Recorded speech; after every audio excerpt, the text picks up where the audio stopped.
10장 뭐 저축을 하라고? 앞에서 예고한 대로 이 장에서는 당신이 저축하게끔 내가 설득을 해보려 한다. 오래 걸리지도 않을 것이다. 그런데 참 이상한 과제다. 사람들에게 저축을 하라고 설득까지 해야 하는가? 내가 관찰한 바로는 그렇다. 많은 사람들이 이런 설득이 필요하다. 일정 수준의 소득을 넘어서면 사람들은 세 부류로 갈라진다. 저축을 하는 사람, 자신이 저축을 할 수 없다고 생각하는 사람, 저축을 할 필요가 없다고 생각하는 사람. 이번 장은 뒤의 두 부류를 위한 내용이다. 부를 쌓는 것은 소득, 투자 수익률과 거의 관계가 없다. 저축률과 관계가 있다. 부가 소득이나 투자 수익률과 거의 관계가 없다니 믿기지 않을지도 모른다. 하지만 이는 단순하지만 간과하기 쉬운 개념이다. 효율성의 힘에 대해 간단히 들려줄 이야기가 있다. 1970년대에는 세상에 석유가 동이 날 것처럼 보였다. 당시 세계 경제는 많은 양의 석유를 써야 했다. 또한 경제는 계속 성장 추세에 있었다. 하지만 다행히 석유는 동나지 않았다. 이는 우리가 석유를 더 많이 찾아내고 채굴 기술이 발전했기 때문만은 아니다. 석유 파동을 극복한 가장 큰 이유는 우리가 이전보다 더 에너지 효율이 좋은 자동차와 공장, 주택을 만들었기 때문이다. 전 세계가 에너지 자산을 키운 방법은 가진 에너지를 늘린 것이 아니라 필요 에너지를 줄인 것이었다. 여기서 더 중요한 사실은 더 많은 에너지를 찾아내는 것은 대체로 우리 마음대로 할 수 있는 부분이 아니며 불확실성에 쌓여 있다는 점이다. 그러나 에너지를 더 효율적으로 사용하는 것은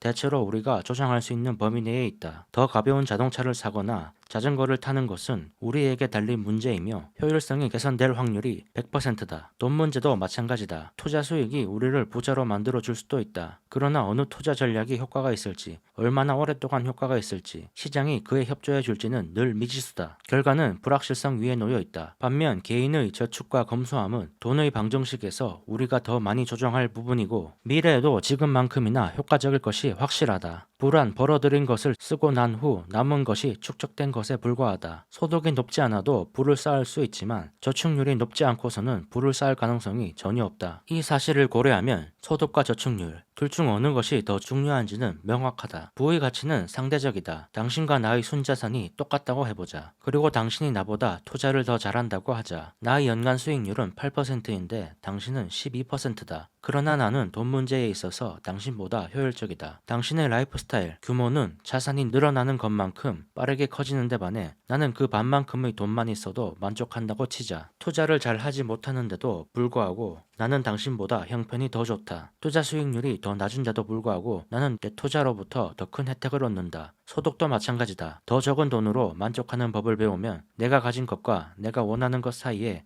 격차가 만들어진다. 내가 가진 것은 나의 소득이고 내가 원하는 것은 소득 중에 내가 지출하는 겁니다. 실제 소득에서 지출을 뺀 격차만큼이 저축할 수 있는 돈입니다. 이 격차를 늘리기 위해서는 월급을 더 받거나 투자 수익을 늘리면 되지만 이것은 내 마음대로 되는 것이 아니죠. 언제나 불확실합니다. 반면 나의 지출은 내가 마음만 먹으면 100% 확률로 줄일 수 있다는 말입니다. 그래서 저자는 저축을 위해 소비를 줄이라고 더 적은 돈으로 만족하는 법을 배우라고 말하는 겁니다. 다시 책으로 돌아갑시다. 어떤 전문 투자자들은 투자 수익률 0.1%포인트를 높이기 위해 일주일에 80시간을 죽어라 일한다. 그러나 더 적은 노력으로도 라이프 스타일을 거품을 2~3%포인트 덜어낼 수 있다. 저축을 늘리는 가장 좋은 방법은 소득을 늘리는 것이 아니라 겸손을 늘리는 것이다. 누구나 기초적인 것은 필요하다. 그러나 어느 정도 선을 넘어서 소비를 하는 것은 대개 자존심의 반영이며 내가 돈이 있다고 혹은 있었다고 사람들에게 보여주려는 행위다. 이렇게 생각해보자. 저축을 늘리는 가장 확실한 방법 중 하나는 소득을 늘리는 것이 아니다. 겸손을 늘리는 것이다. 저축을 당신의 자존심과 소득 사이의 격차라고 정의해보라. 그러면 꽤 높은 소득을 가진 사람들이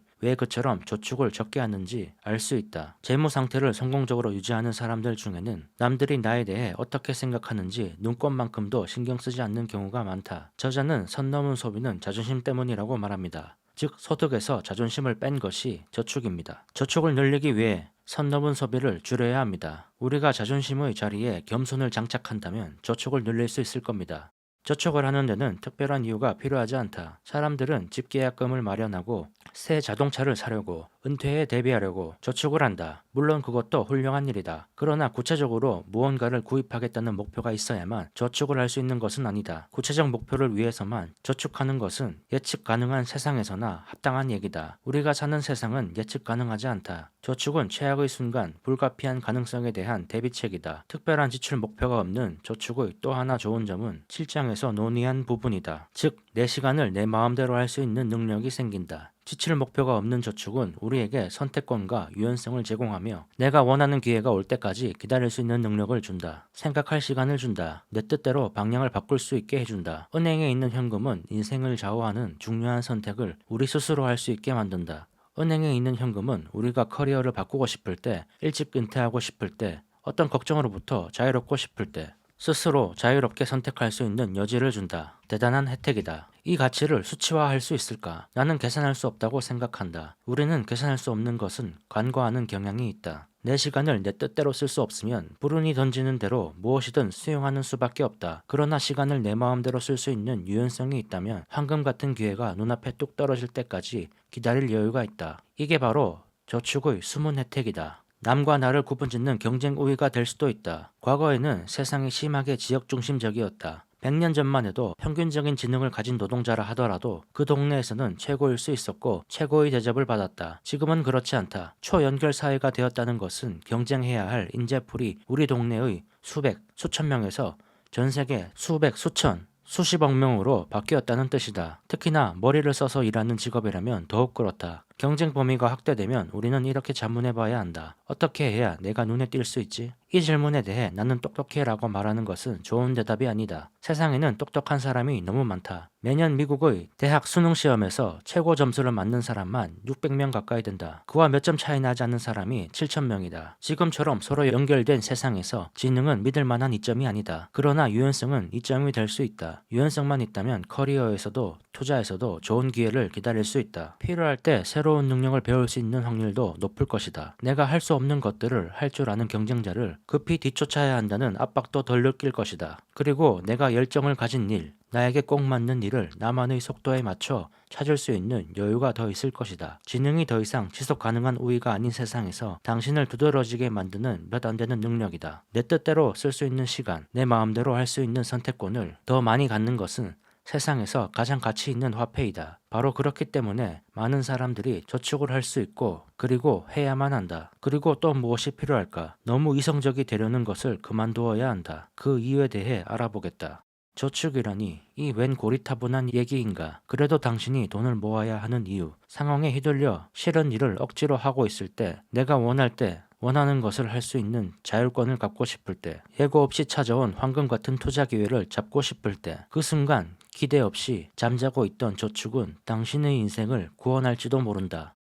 11장 적당히 합리적인 게 나을까? 철저히 이성적인 게 좋을까?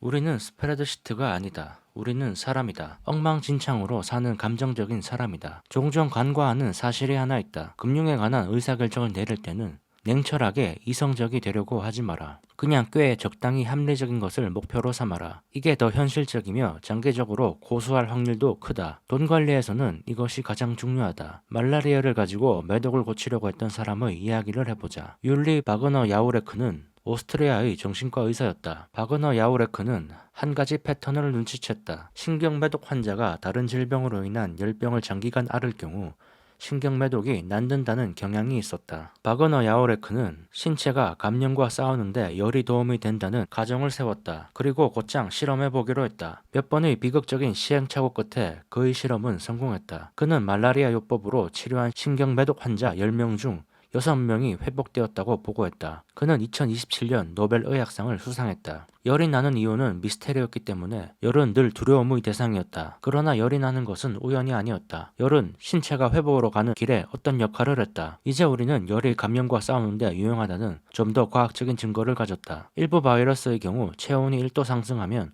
복제 속도가 200배나 느려진다. 하지만 여기까지는 과학적인 이야기일 뿐 현실은 또 다르다. 우리는 열이 나는 즉시 타이레놀 같은 약으로 열을 내린다. 수백 년간 방어기제로 진화한 것임에도 불구하고 세상의 모든 부모, 환자, 일부 의사, 그리고 틀림없이 제약회사들은 열을 제거해야 할 불운한 사건으로 본다. 왜 이렇게 됐을까? 열이 도움이 된다면 왜 다들 그렇게 열과 싸우려 할까? 복잡한 이유가 아니다. 열이 나면 아프다. 사람들은 아픈 게 싫다. 그게 전부다. 의사의 목표는 단순히 질병을 치료하는 게 아니다. 환자는 아픈 것을 멈추려고 의사를 찾아간다. 덜덜 떨고 있는 나에게 잘 검증된 연구 따위는 중요하지 않다. 열을 가시게 할 수 있는 약이 있다면 당장 나에게 달라. 감염이 있다면 열이 나고 싶어야 이성적일지 모른다. 그러나 적당한 생각은 아니다. 철저히 이성적이기보다는 적당히 합리적인 수준으로 목표를 삼는 것이야말로 돈에 관한 의사결정을 내릴 때 고려해야 할 사항이다. 금융이라는 학문은 수학적으로 최적의 투자 전략을 찾아내는데 매진한다. 금융에서는 엄밀한 의미에서는 맞더라도 앞뒤 맥락상 난센스가 되는 것들이 존재한다. 2008년 예일대학교의 두 연구자가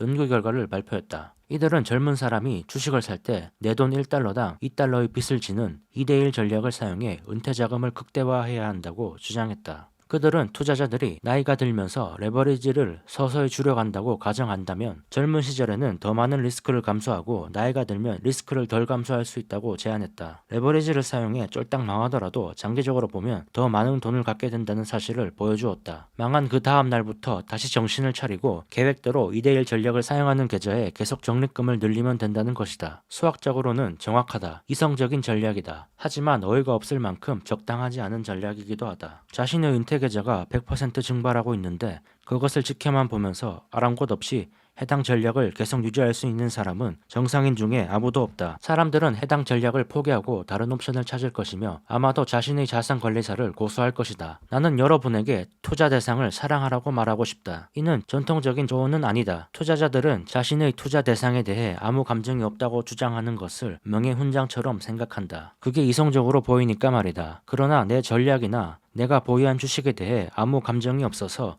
형편이 안 좋을 때 해당 전략이나 주식을 쉽게 포기해버린다면 겉으로는 이성적으로 보이는 성향이 오히려 불리하게 작용한다. 반면에 자신의 전략을 사랑하는 적당히 합리적인 투자자는 그 전략이 엄밀히 보면 불안전하다고 해도 오히려 우위에 있다. 왜냐하면 이들은 그 불완전한 전략을 계속 고수할 가능성이 높기 때문이다. 역사적으로 미국 시장에서 돈을 벌 확률은 하루로 치면 50대 50이고 1년으로 보면 68%이며 10년으로 보면 88%, 20년으로 보면 100%다. 모든 게임을 계속하게 만들어주는 것이라면 우리에게는 상당한 득이 된다. 좋아하는 것을 하라는 말을 더 행복한 삶을 살기 위한 조언으로 보면 공허하게 느껴질 수 있다. 그러나 인내심을 주는 말로 본다면 어떨까? 인내심은 성공 확률을 나에게 유리한 쪽으로 옮겨오기 위한 필수 요소다. 이 점을 생각한다면 모든 금융 전략에서 좋아하는 투자를 하는 것이 대단히 중요함을 깨닫게 된다. 당신이 좋아하지 않는 유망 기업에 투자했다고 생각해보자. 형편이 좋을 때는 즐거울 수 있다. 그러나 조류가 바뀌면 당신은 갑자기 관심도 없는 기업에서 돈을 잃기 시작한다. 이럴 때 다른 기업으로 옮겨가게 된다. 하지만 해당 기업을 열렬히 좋아해서 투자했다고 가정해보자. 당신이 돈을 잃고 있거나 기업이 어려움에 처하는 것과 같은 나쁜 시절이 왔을 때에도 덜 예민할 수 있다. 적어도 내가 뭔가 의미 있는 일에 참여하고 있다는 기분이 들기 때문이다. 데이 트레이딩이나 개별 주식을 고르는 것은 많은 투자자들에게 이상적이지 않은 행동이다. 성공 확률이 매우 낮기 때문이다. 그러나 그 덕분에 근질거리는 마음을 해소해서 나머지 포트폴리오를 건드리지 않을 수 있다면 적은 양의 개별 종목 투자도 적당히 합리적인 행동이다. 고인이 된 뱅가드의 설립자 존 보글은 그의 커리어 기간 내내 비용이 적게 드는 수동적인 인덱스 상품에 투자할 것을 홍보했다. 하지만 그의 아들은 수수료가 높은 헤지펀드 매니저였고 존 역시 일부 자금을 아들의 펀드에 투자했다. 가족이니까 하는 일도 있잖아요. 보글은 이렇게 밝혔다. 앞뒤가 안 맞을 수도 있지만 인생이 늘 앞뒤가 맞는 것은 아니잖아요. 실제로 인생은 앞뒤가 맞는 경우가 오히려 드물다. 세상에 100% 상승 곡선을 타는 투자는 거의 없다. 폭락 앞에서 멀쩡한 정신을 유지할 수 있는 투자자도 거의 없다. 이러니 우리는 숫자에 기반한 이성적 전략만으로는 버틸 수 없다. 적당히 합리적이고 적당히 감정적인 전략이 더 우세한 이유가 여기에 있다.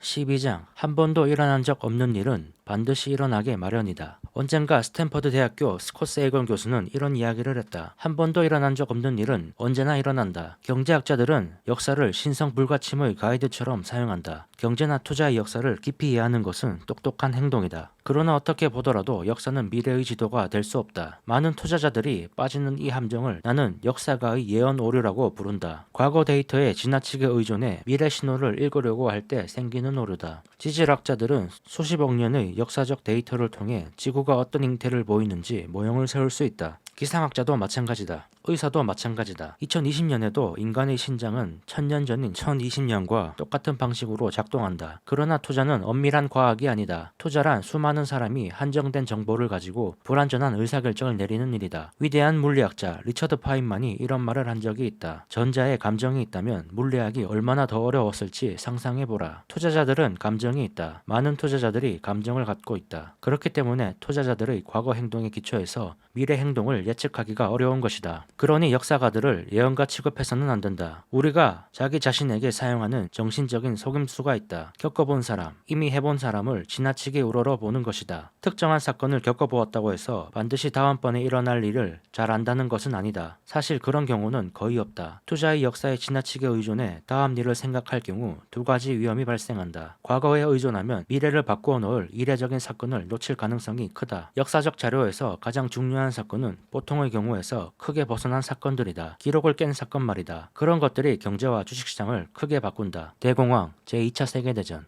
닷컴버블, 9.11 테러, 2000년대 중반, 주택시장 붕괴 등 이런 몇 안 되는 이례적인 사건들은 뒤이어 일어나는 그와 무관한 수많은 사건에 영향을 끼친다. 19세기와 20세기에 태어난 사람은 150억 명이다. 그런데 그 중에 단 7명이 태어나지 않았을 경우 오늘날 세계 경제, 나아가 세상 전체가 얼마나 달라졌을지 상상해보라. 아돌프 히틀러, 이오시프 스탈린, 마오쩌둥, 가브릴로 프린치프, 토머스 에디슨, 빌 게이츠, 마틴 루터 킹.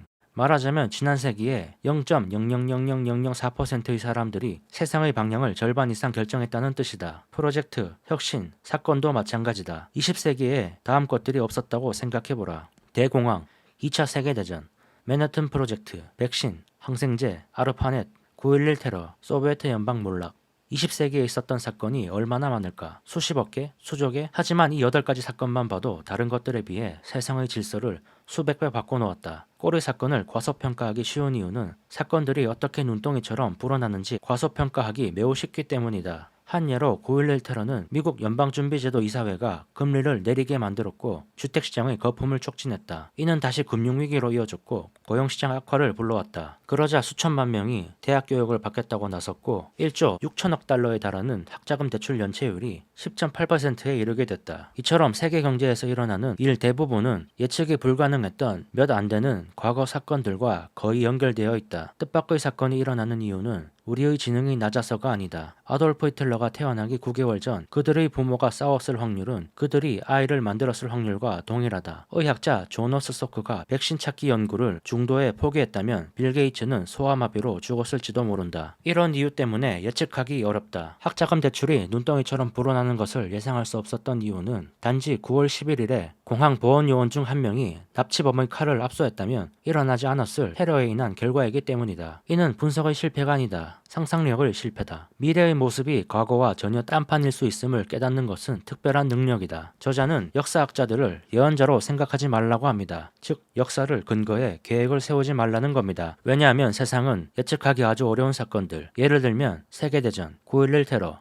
맨해튼 프로젝트, 코로나 팬데믹 같은 극소수의 사건들에 의해 완전히 좌우되기 때문입니다. 정리하자면 이렇습니다. 감정을 가진 인간이 사는 세상은 테러나 전쟁, 전염병 같은 아주 특이한 사건에 의해 결정되며 역사학자들은 이런 특이한 사건을 예측할 능력이 없습니다. 그러니 역사를 근거로 계획을 세우면 안 된다는 말입니다. 세상에는 놀랄 일이 생긴다. 과거에 있었던 놀라운 일들을 미래 가이드로 생각할 것이 아니라 앞으로 어떤 일이 일어날지 전혀 모른다는 사실을 인정하는 계기로 삼아야 한다. 미래에 일어날 가장 중요한 경제적 사건에 대해 과거는 가이드를 거의 주지 않는다. 그것들은 유례가 없는 사건이 될 것이다. 유례가 없기 때문에 우리는 준비되어 있지 않을 테고 해당 사건이 그토록 큰 영향을 끼치는 이유이다. 역사는 경제나 주식시장의 미래에 대해 잘못된 가이드가 될 수 있다. 오늘날 세상에서 중요한 구조적 변화를 고려하지 않기 때문이다. 벤처 캐피털을 살펴보자. 25년 전만 해도 벤처 캐피털은 거의 존재하지 않았다. 그런데 현재 규모가 큰 벤처 캐피털 펀드 하나가 한 세대 전 해당 업계 전체보다 큰 규모를 자랑한다. 스타트업의 자금 조달과 관련한 불과 몇십 년 전의 데이터도 지금 시대에는 맞지 않는다는 이야기다. 스타트업의 실패율과 관련해 우리가 아는 사항들은 탄탄한 역사적 기초가 될 수 없다. 주식시장도 마찬가지다. S&P 500은 1976년까지 금융기업을 포함하지 않았다. 지금은 금융 분야가 지수의 16%를 구성한다. 50년 전에 기술주들은 사실상 존재하지도 않았다. 지금은 기술주가 5분의 1 이상을 구성한다. 회계 규칙도 시간이 흐르면서 바뀌었다. 공시제도며 감사제도, 시장 유동성도 마찬가지다. 투자에 관한 의사결정을 내릴 때 이런 역사적 변화가 어떻게 고려되어야 할까? 많은 사람들이 역사상 가장 위대한 투자 이론가라 믿는 벤저민 그레이엄의 저서와 관련하여 생각해보자. 그레이엄의 고전, 현명한 투자자는 단순한 이론 이상이다. 내가 그레이엄의 책을 읽은 것은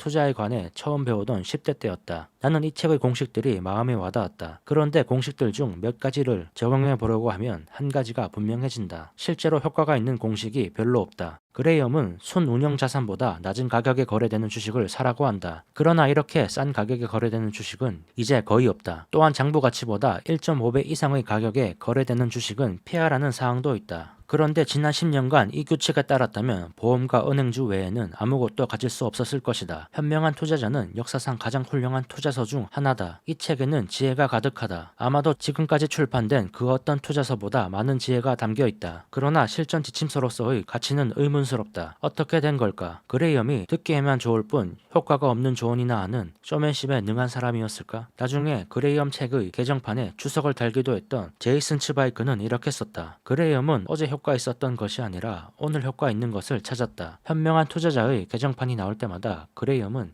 이전에 제안했던 공식을 버리고 새로운 공식으로 그 자리를 대체했다. 그레이엄에게 제기되는 비판 중 하나는 1972년에 실린 공식들이 너무 구닥다리라는 것이다. 이 비판에 대해 합당한 반응은 이것 하나밖에 없다. 당연하죠. 그 공식들은 그가 1965년판에 실린 공식들을 대체한 것이고 1965년판의 공식들은 1954년판의 공식들을 대체한 것이고 1954년판의 공식들은 1949년판의 공식들을 대체한 것이고 1949년판의 공식들은 그가 1934년에 내놓은 증권 분석의 최초 공식들을 강화하려고 쓴 것이니까요. 그레이엄은 1976년에 죽었다. 1934년부터 1972년 사이에 그의 공식들이 5차례 폐기되거나 업데이트되었다면 2020년에는 얼마나 유효할 거라 생각하는가? 2050년에는? 죽기 직전에 그레이엄은 분석 전략을 여전히 선호하냐는 질문에 다음과 같이 대답했다. 전반적으로 보면 아닙니다. 더 이상 증권 분석 기법들을 사용하고자 주장하지는 않습니다. 예컨대 우리 책이 처음 출판되었던 40년 전이었다면 그럴 만한 가치가 있었습니다. 하지만 이후로 상황이 많이 변했으니까요. 수많은 투자자와 경제학자들이 수십 년, 심지어 수백 년의 데이터가 자신의 예측을 뒷받침한다는 사실에 안도감을 느낀다. 다가오는 미래가 과거와는 전혀 다를 거라 예상하는 사람에게 반박하고 싶을 때 이번에는 다를 거라 생각하는구나 라고 말한다. 이 표현은 존 템플턴의 시각에서 유래했다. 그는 이렇게 말했다. 투자에서 제일 위험한 두 마디는 이번엔 달라이다. 그러나 템플턴 역시 적어도 20%의 경우에는 미래가 과거와 다르다고 인정했다. 그렇다고 해서 우리가 돈과 투자에 대해 생각할 때 지난 역사를 무시해야 한다는 건 아니다. 대신 중요하게 고려할 사항이 있다. 일반적인 것, 즉 사람들이 탐욕이나 공포와 맺고 있는 관계, 스트레스를 받을 때 행동하는 방식 같은 것들이다. 이런 것들은 시간이 지나도 그대로인 경향이 있다. 돈의 역사를 탐구할 때 바로 이런 것들에 주목해야 한다. 편집자가 잠깐 덧붙이자면 존 템플턴도 역사적 사건이 반복된다고 말한 것은 아니었습니다. 역사적 사건에서 사람들의 행동이 반복된다는 뜻에 더 가까웠습니다. 예를 들면 사람들을 공포감에 빠뜨리는 사건은 반복해서 일어나고 사람들은 어김없이 주식을 팔아 시장을 폭락시킬 것이라는 사실이죠. 이번엔 다르다는 말에 템플턴은 이렇게 대답한 겁니다. 이번에도 역시 주식 거품은 터질 것이고 폭락한 시장은 회복할 겁니다. 그의 책 존 템플턴 가치 투자 전략은 영상으로 만들어 놓은 것이 있으니 보시길 추천드립니다. 그렇다면 우리는 미래를 어떻게 생각하고 어떤 계획을 세워야 할까? 다음 장에서 살펴보자. 가치 투자의 아버지, 기업 분석의 창시자, 워렌 버핏의 스승이자 세기의 투자자 벤저민 그레이엄. 그는 자신의 이론과 공식을 수차례 보완하며 미래의 예측 불허함에 찬동했다. 누가 예측을 하고 미래를 점치는가? 확실한 건 세상에는 예측 불허한 일이 생긴다는 그 사실뿐이다.